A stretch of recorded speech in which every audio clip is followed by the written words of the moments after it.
summer 1943, and on the Eastern Front, Hitler's armies were in retreat.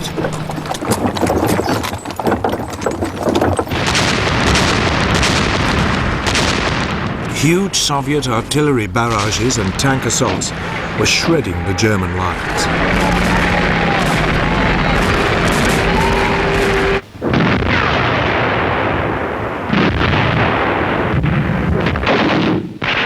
Hitler, by now, was fighting a war on two fronts. In Western Europe, an Anglo-American force was moving up through Italy, menacing his southern flank. The Germans had been forced to pull some of their elite troops back from the Eastern Front to help.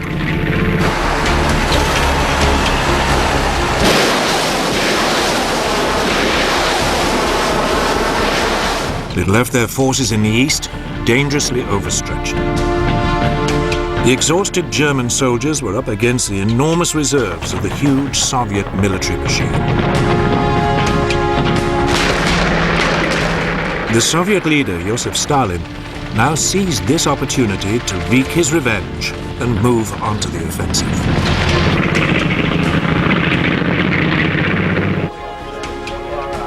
By early August 1943, the Red Army had driven the Germans from the cities of Orel and Belgorod.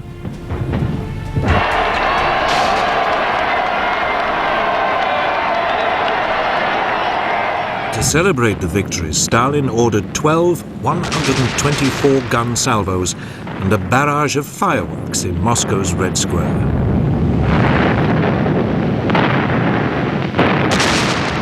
He proclaimed, "Eternal glory to the heroes who fell in the struggle for freedom. Death to the German invaders."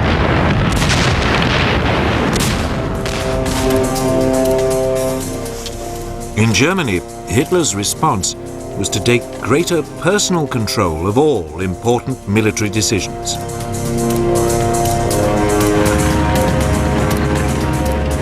The effects were felt almost immediately by Axis troops occupying the strategically important city of Kharkov.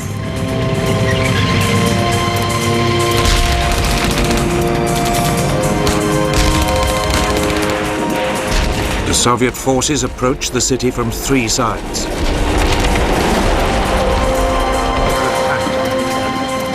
The German commander, Erich von Manstein, ordered a tactical withdrawal. Hitler immediately countermanded it. Kharkov should be held at all costs. Hitler would not accept anything that would reduce what he called Lebensraum, the land he believed Germany needed to ensure its greatness. Just as importantly, he also believed Germany would win the war, if not by numbers, then by the sheer will to win.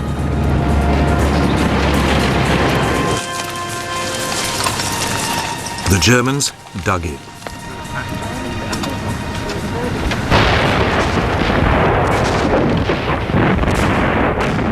At first, it seemed to work.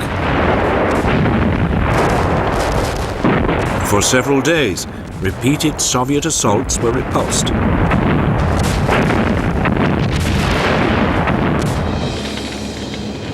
More than 300 Russian T-34 tanks were destroyed.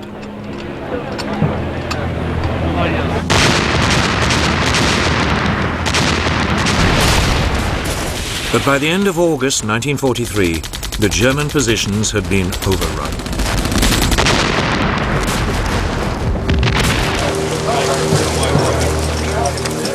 Eventually, Manstein went against his Führer. He ordered his men to get out.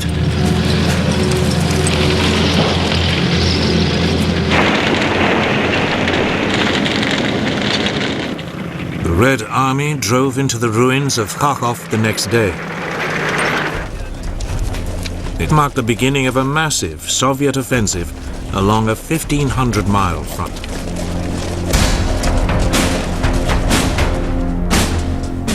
It stretched from Rostov in the south to Smolensk in the north.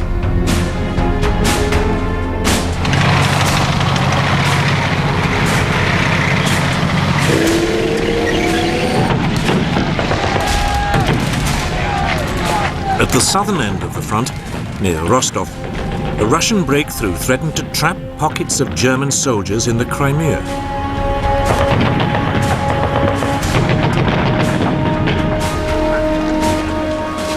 Once again, Manstein asked permission to withdraw. All he got was a message from Hitler. Don't do anything. I am coming myself. But he never did. The German military was forced into another last-minute, chaotic retreat.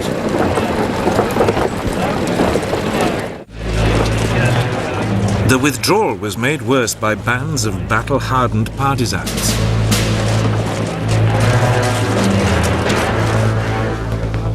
Many were former Red Army soldiers who had been cut off behind enemy lines.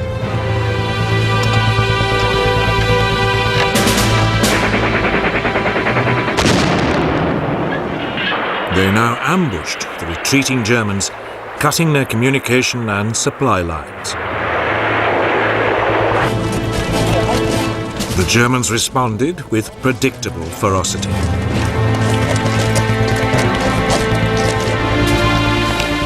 The Germans also launched a scorched earth policy.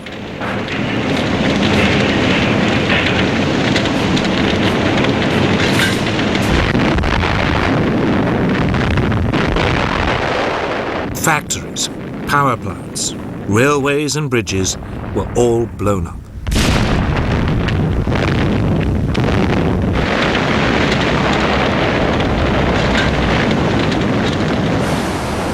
A massive hydroelectric dam, which provided electricity for the whole of the Ukraine, was wrecked.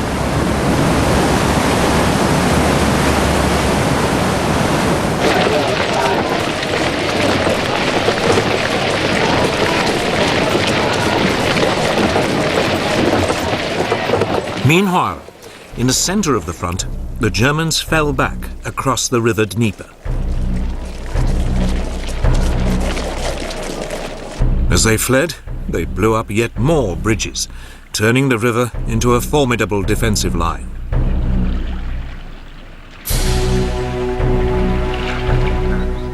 They then dug in along the west bank.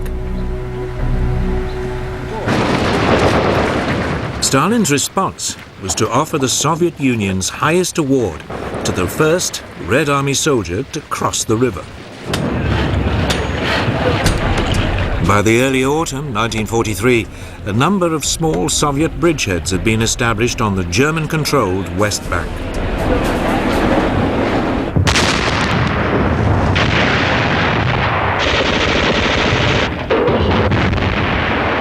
But they met determined German resistance.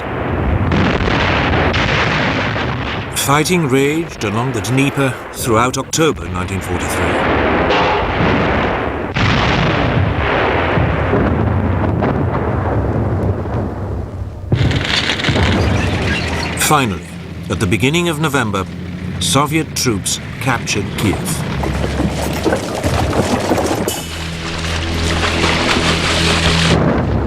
All along the river, the Germans were pushed out of their defensive positions and forced to retreat still further west.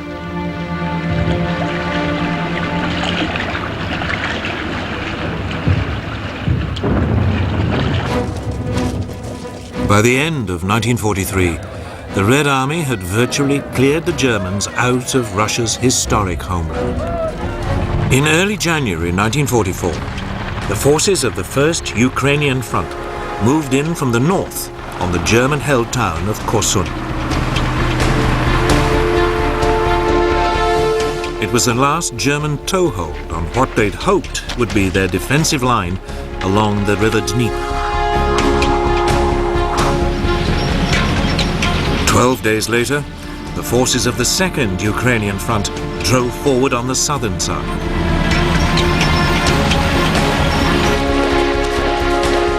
The attack followed a by now well-established Soviet pattern. First, there was a build-up of an overwhelming number of troops. The Germans were never quite sure where the first assault would come from.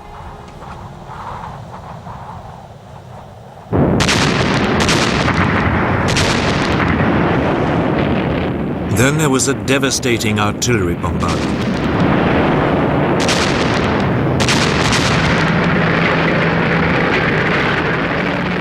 Next, the massed tanks of the Red Army would punch a hole through the German defenses. Finally, the infantry poured in.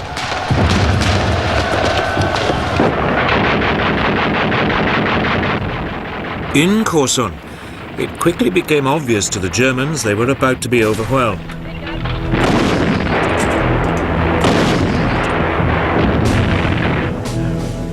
The German commander, Field Marshal Erich von Manstein, flew to Hitler's headquarters in East Prussia to beg, yet again, for permission to pull out. But Hitler once more refused.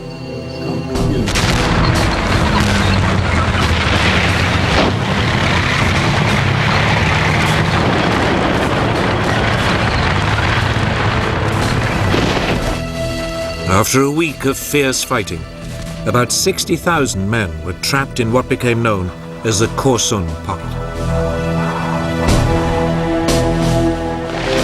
The German forces now attempted to break out.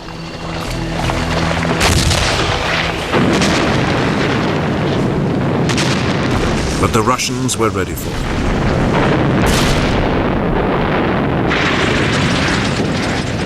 T-34 tanks and Cossack horsemen harried the Germans as they tried to escape.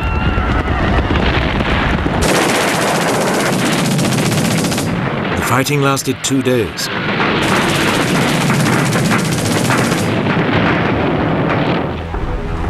By the time Korsun fell, the Germans had lost some 30,000 men. On Discovery Sunday. I knew this was it. I knew I was gonna die. When miracle triumphs over medicine. Everybody was saying their goodbyes, but I just wanted to scream to them, I'm not dead. And defies mortality. When patience comes back to life, there's some other intangible thing that happens. True stories of surviving death. Tomorrow night, a Discovery Channel premiere.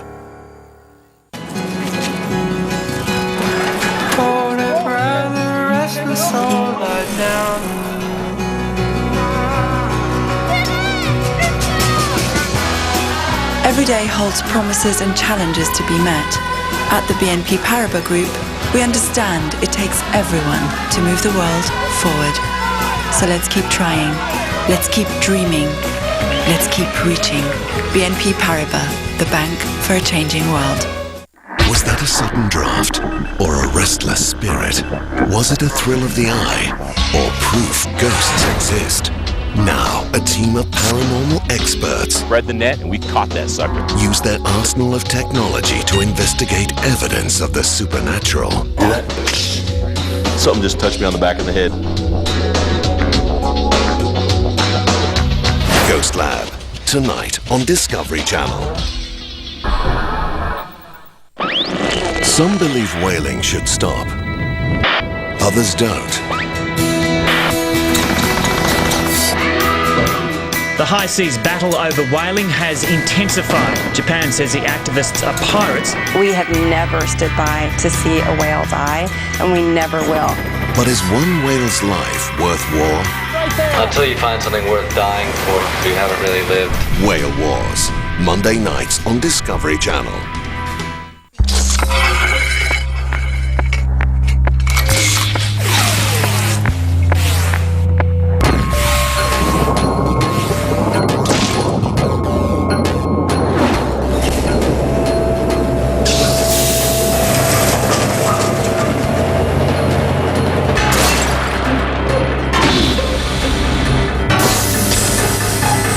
They do it. Weeknights on Discovery Channel. The Red Army forces were now moving forward at speed.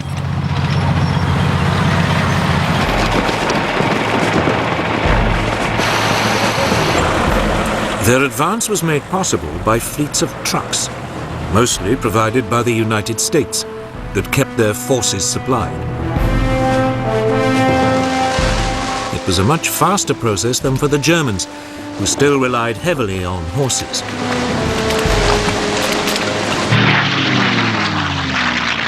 The Russians were also dominating the skies.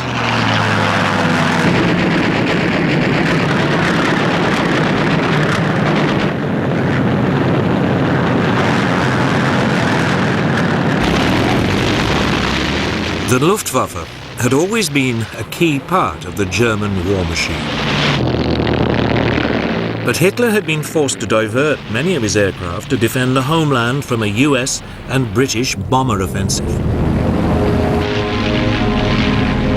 As a result, Russian planes outnumbered the Luftwaffe 5-1. The Red Air Force's Stormvik fighter bombers took a heavy toll on German armor and supply columns.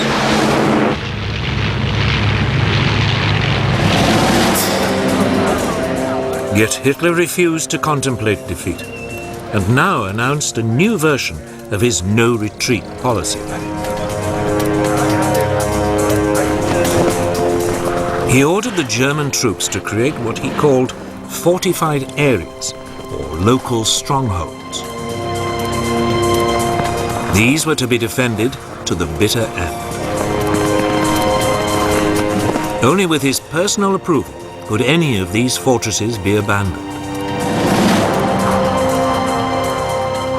It was a desperate ploy and would come to cost the Germans dearly. One of the first tests of the new strategy was near the Ukrainian town of Kamenets-Podolsky. Here, 20 divisions of panzers were threatened with being cut off. But Hitler declared it a fortified area and refused to allow a retreat.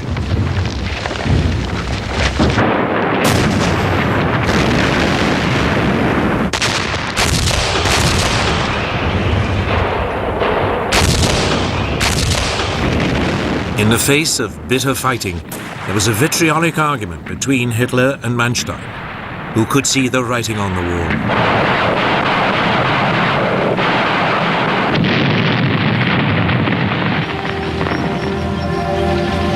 Finally, Manstein got his way, and the panzers were given permission to break out.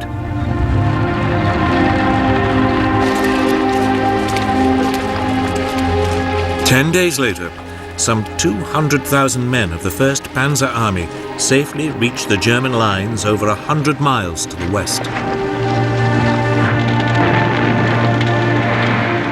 But they had lost most of their heavy equipment and weapons. By now, Manstein's requests to retreat had become too much for Hitler. The field marshal was sacked.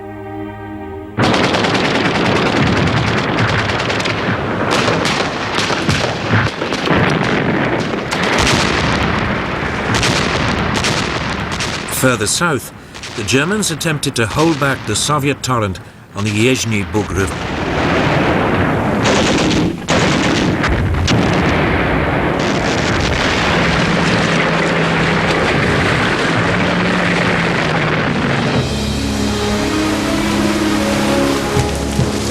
They failed, and a large force of Germans was caught behind Russian lines in the Black Sea port of Odessa. They too faced being cut off. In early April 1944, Hitler declared it a fortress.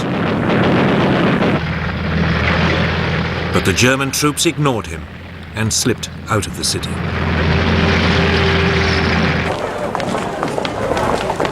Several days later, on April the 10th, Odessa was liberated.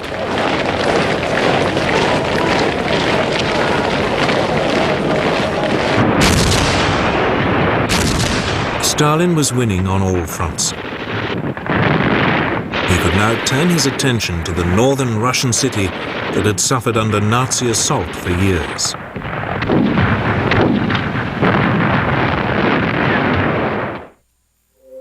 You see, only the curious have got a tale to tell because they see what they want to see.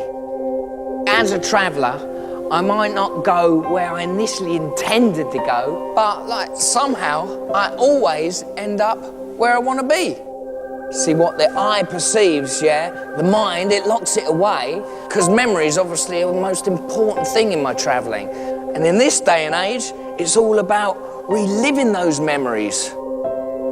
See, from the brain all the way down to the camera and then to the printer.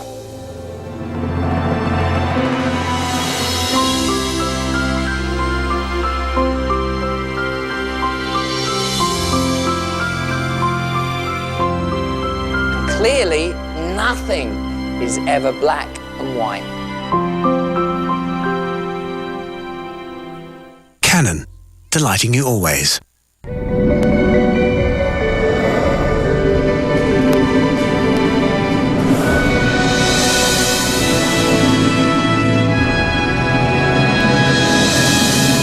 exclusive access from the beginning. Only Discovery will review how the best of man and machine would turn 33 men into the light.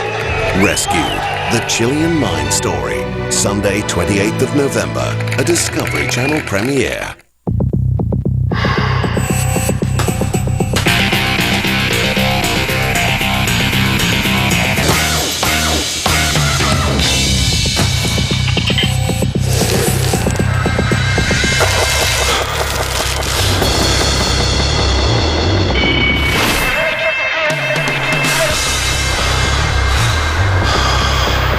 Man vs. Wild.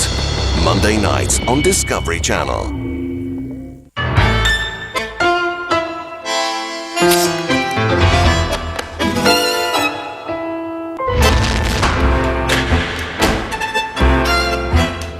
Marco is God. It's over like that.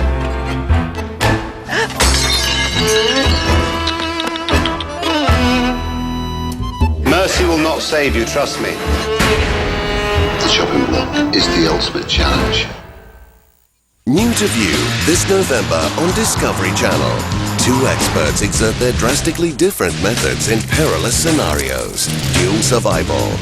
It's back into the wild as adventurer Bear Grylls braves temperature extremes and tackles new challenges. Man vs. Wild. A social experiment that exposes our greatest fears and unleashes the human instinct for survival. An all-new season of The Colony. All new this November on Discovery Channel.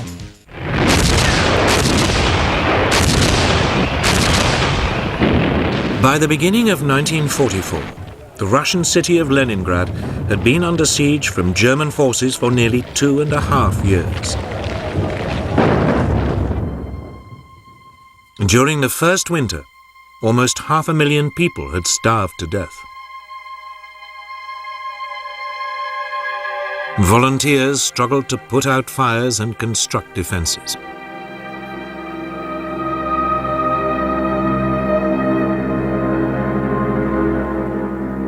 But by 1944, life in the city had become almost unbearable.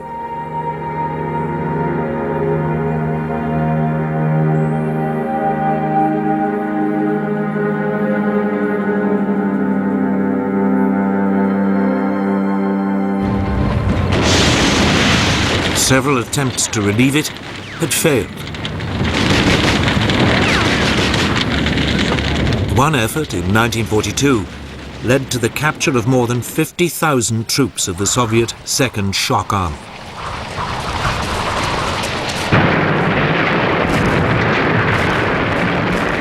Another, in 1943, had enabled a trickle of supplies to get into the city. But even so, throughout 1943, up to 20,000 people continued to die of cold, disease and starvation every month.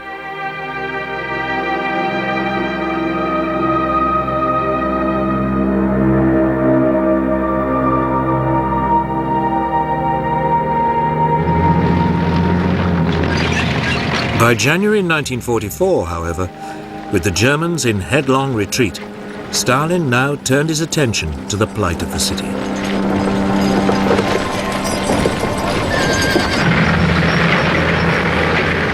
That month, Soviet forces secretly infiltrated the neighboring peninsula around Oranienburg.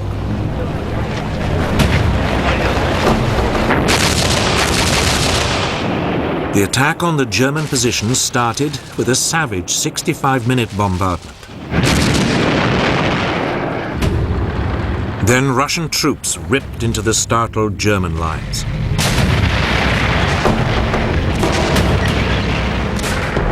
At the same time, another Soviet force attacked from the northeast around the city. They too burst onto the German lines.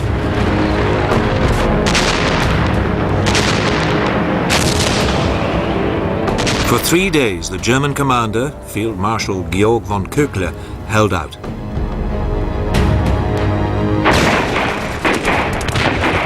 Finally, he asked Hitler for permission to fall back.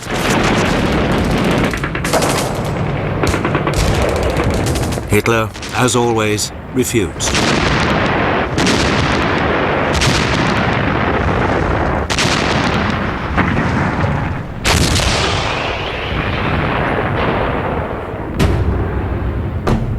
Köchler argued back, telling the Führer only a swift withdrawal would save his army from a massacre. Hitler sacked him. He was replaced by General Walter Mödel. He was known as Hitler's fireman for his fierce loyalty and avid Nazi outlook.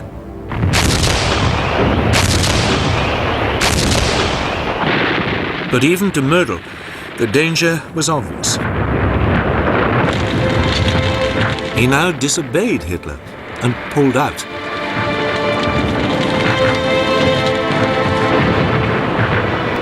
After 2.5 years, the siege of Leningrad was finally lifted. Nearly 1 million Russian civilians had died.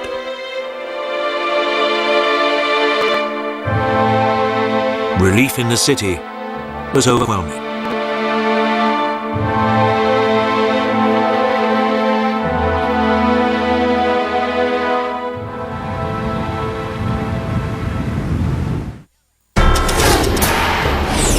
On Discovery Sunday. I knew this was it. I knew I was gonna die. When miracle triumphs over medicine. Everybody was saying their goodbyes, but I just wanted to scream to them, I'm not dead. And defies mortality. When patients come back to life, there's some other intangible thing that happens. True stories of surviving death. Tomorrow night, a Discovery Channel premiere.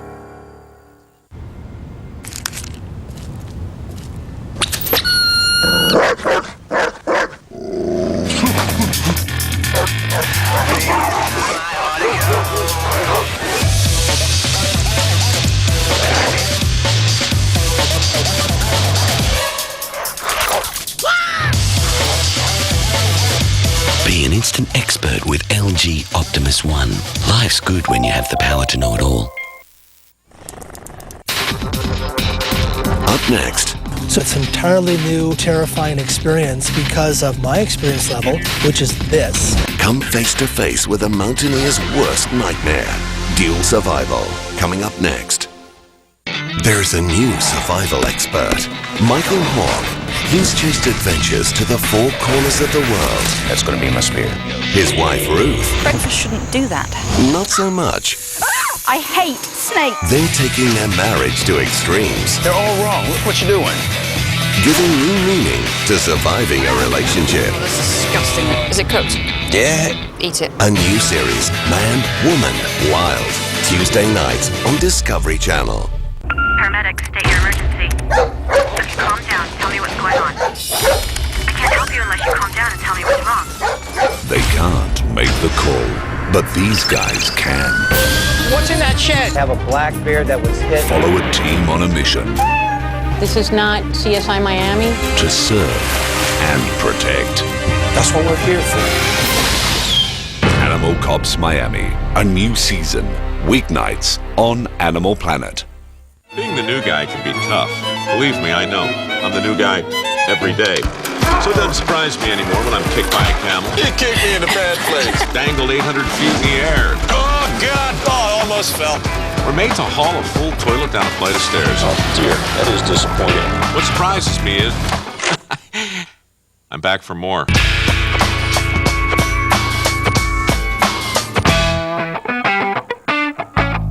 just tuning in. It's not what it looks like. The Red Army offensives in the Ukraine in late 1943 had trapped 120,000 German troops in the Crimea. Hitler, as ever, had refused to allow them to withdraw. They now waited helplessly for a Soviet onslaught.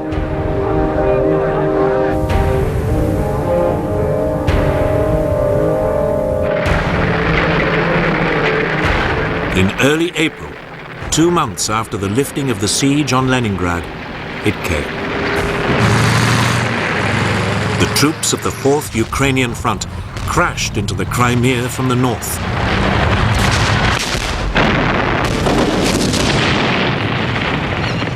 At the same time, a diversionary attack landed on the eastern end of the peninsula.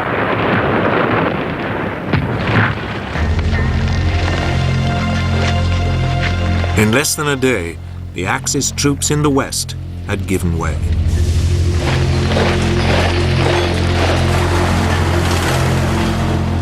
They fell back on the port of Sebastopol, and Hitler ordered Fortress Sebastopol to hold out to the last man.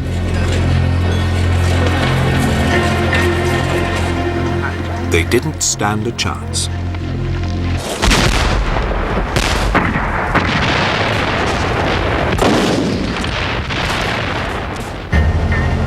Within 2 weeks of the siege, German troops were being evacuated by sea. 40,000 men escaped, but some 30,000 defenders were still trapped in the port. They retreated to the beaches south of the city, hoping to be rescued by more German ships.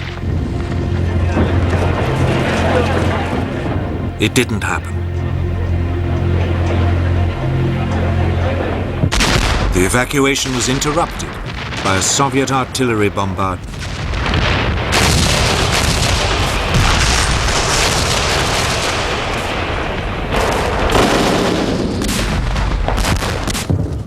Three days later, the Germans surrendered.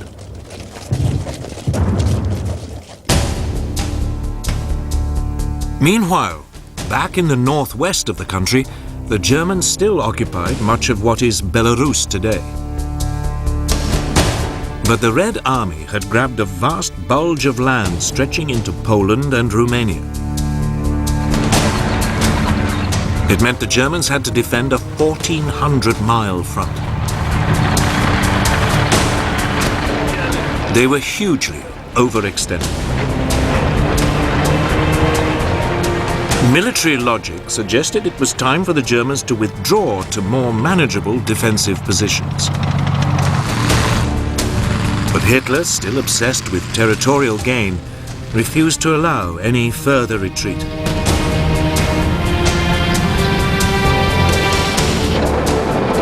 The German military would continue to pay a high price for Hitler's constant meddling and unrealistic ambitions.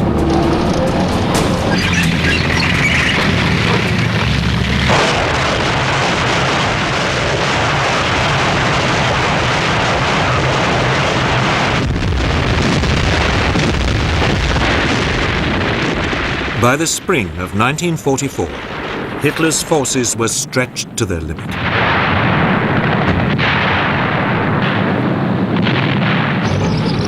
All along the Eastern Front, there was a desperate need for reinforcements.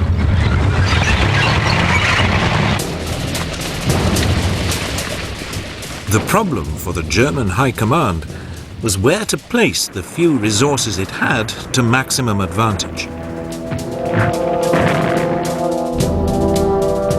German intelligence reports suggested the next big Red Army offensive would be into Belarus. But Hitler disagreed.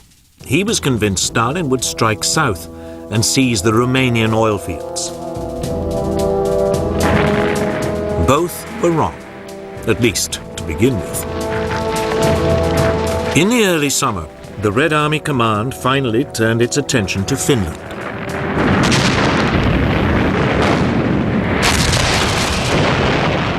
Russian troops attacked across the Karelian Isthmus. Over the next month, the Red Army advanced north into Finland.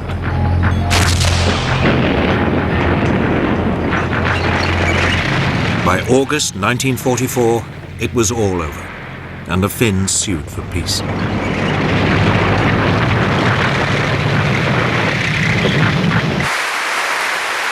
It was now that Stalin showed the first signs of a pattern that would be repeated across Europe.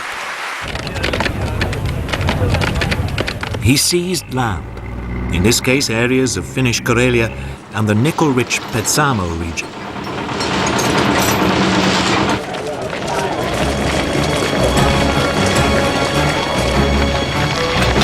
Next, Stalin's attention turned to Central Europe. In the summer of 1944, he launched what he called Operation Bagration, named after a Russian hero of the Napoleonic Wars.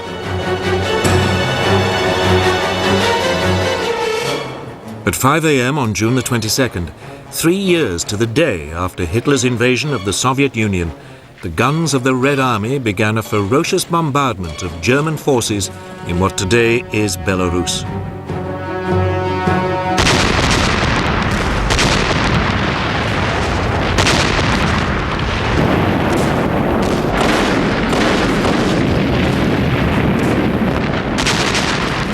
It was exactly where, months earlier, German intelligence reports had suggested a Soviet attack would come. But because Hitler had ignored them, the area was poorly defended. It was another of his mistakes.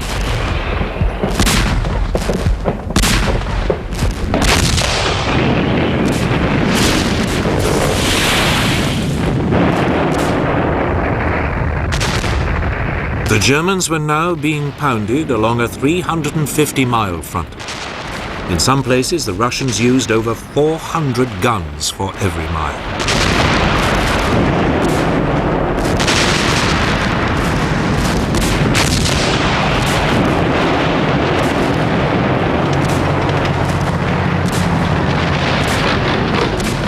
The barrage was followed, as always, by a torrent of Soviet tanks and infantry crashing into the German defenses.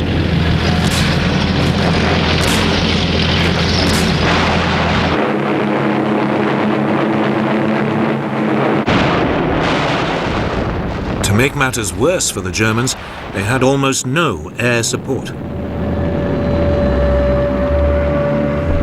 Much of the Luftwaffe was still tied up defending the German homeland.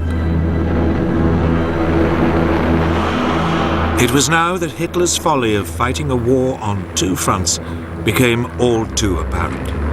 About 50,000 men faced encirclement in the German-held town of Vitebsk.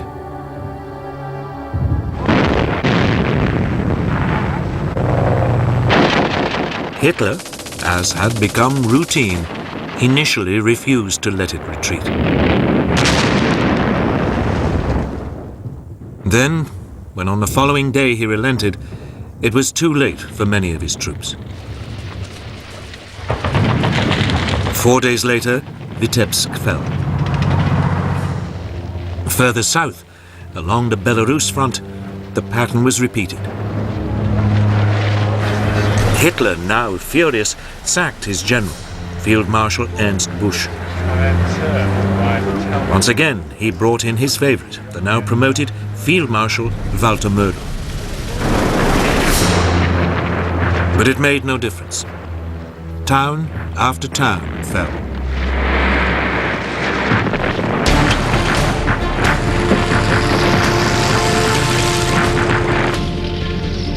The regional capital of Minsk was now within reach.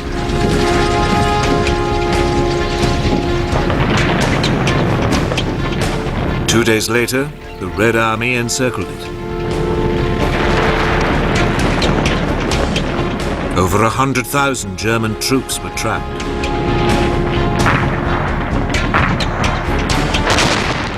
Within a week, the German survivors surrendered.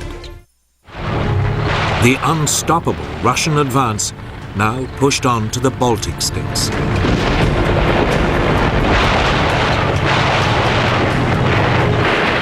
First of all was the Lithuanian capital of Vilnius. Across the entire Eastern Front, the Germans were in retreat. But they left behind them towns and countryside laid waste.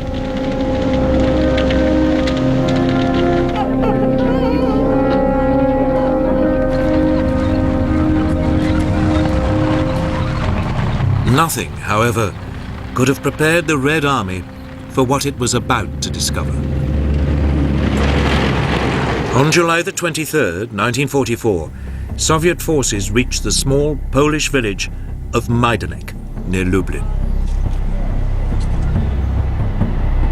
Here they came across their first evidence of Hitler's final solution, the Majdanek extermination camp. But as the first Soviet reports of what they'd found leaked out, the Western Allies simply dismissed them.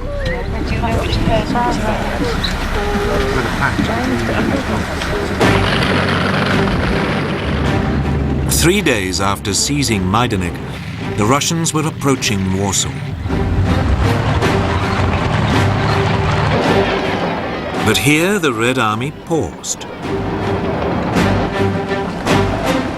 Stalin now stood ready to do what Hitler had done before, grab land not in the name of Lebensraum, but of communism.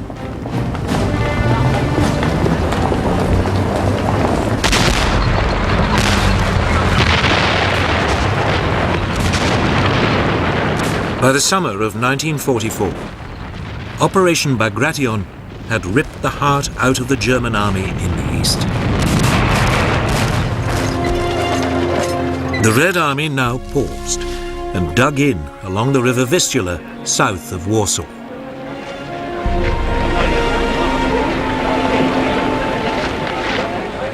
Stalin was in no hurry to bring the war to an end. With Europe in turmoil, conditions were ideal for the spread of communism.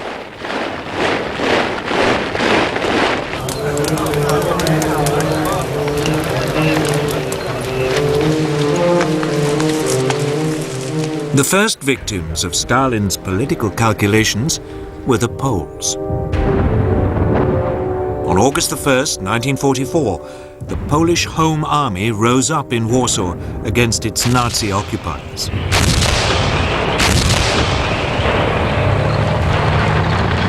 But it desperately needed help.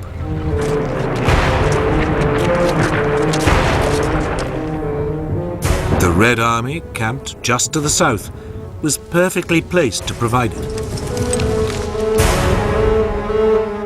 But Stalin regarded the Polish Home Army as close to the Polish government in exile in London and hostile to communism.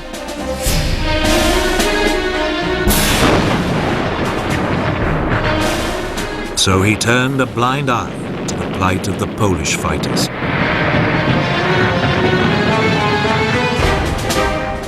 They were crushed with terrible brutality.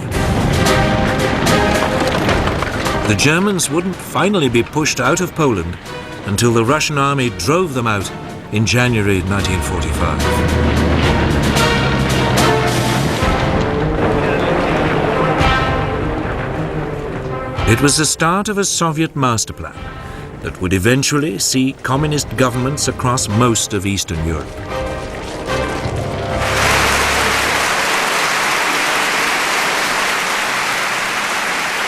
Stalin, meanwhile, was already sizing up other territory in Eastern Europe.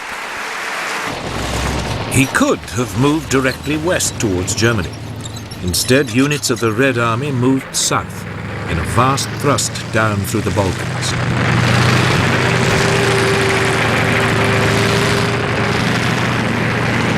Nearly 1,500 tanks and 1 million men pushed into Romania in late August 1944.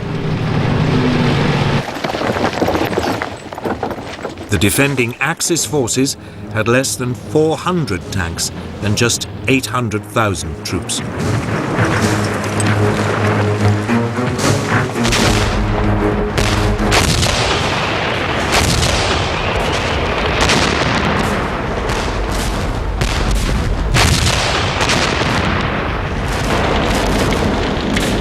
Pro-German Romanian troops gave way almost immediately all along the front.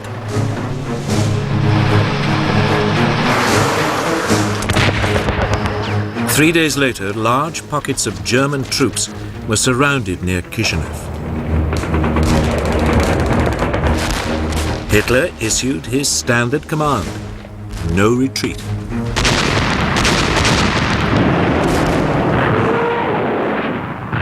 For 9 days there was bitter fighting.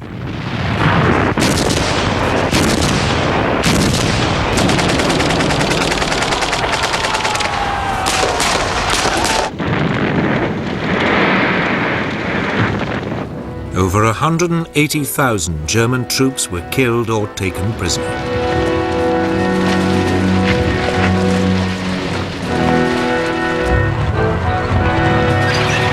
The remainder beat a belated retreat.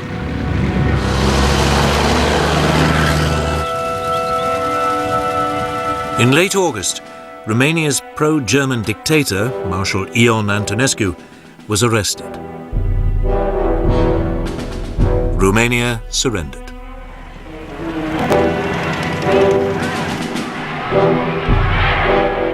By the end of the month, the Red Army was in Bucharest and had occupied the strategically important Romanian oil fields.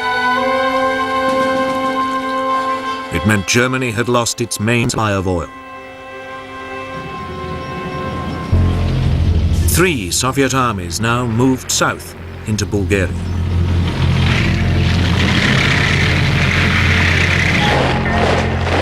Bulgaria had tried to stay neutral, but it too would soon be swallowed up by the Soviet Empire.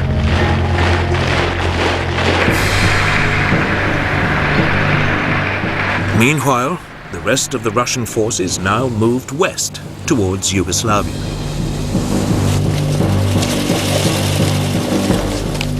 German troops to the south, in Greece, faced being trapped.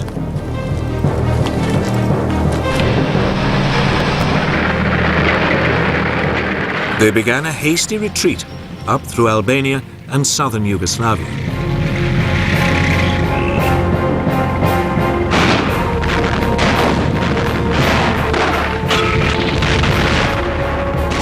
They were harried all the way by Albanian and Yugoslav partisans.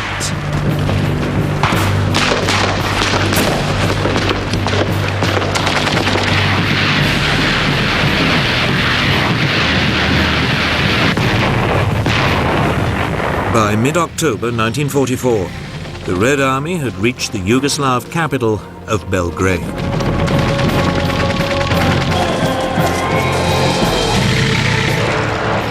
Only now did it begin to swing north and west towards Hungary and then Germany. German reinforcements poured into Hungary to support the pro-Nazi puppet government, but the Red Army ground on.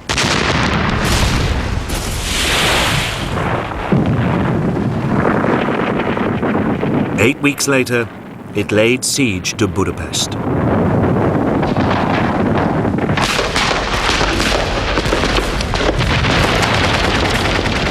The siege lasted over 6 weeks before the German puppet government collapsed.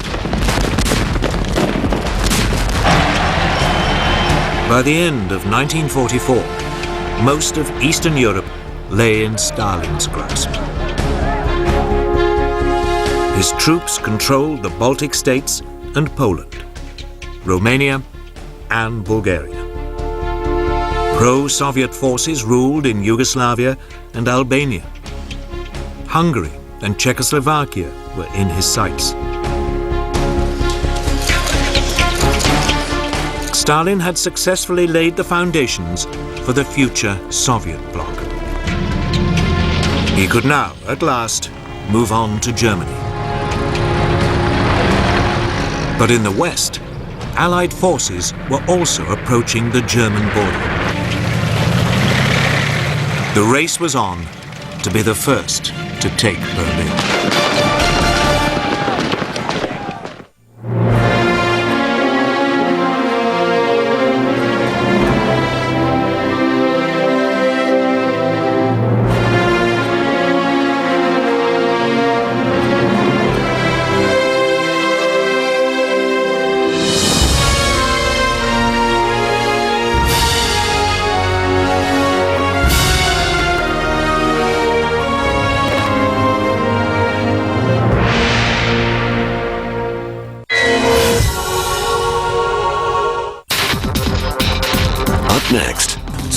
entirely new, terrifying experience because of my experience level, which is this. Come face to face with a mountaineer's worst nightmare.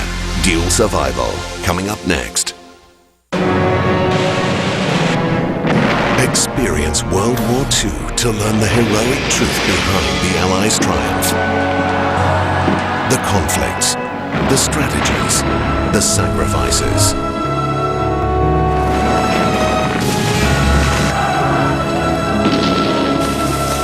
Enter the theatre of war to relive World War II in colour. Friday nights on Discovery Channel.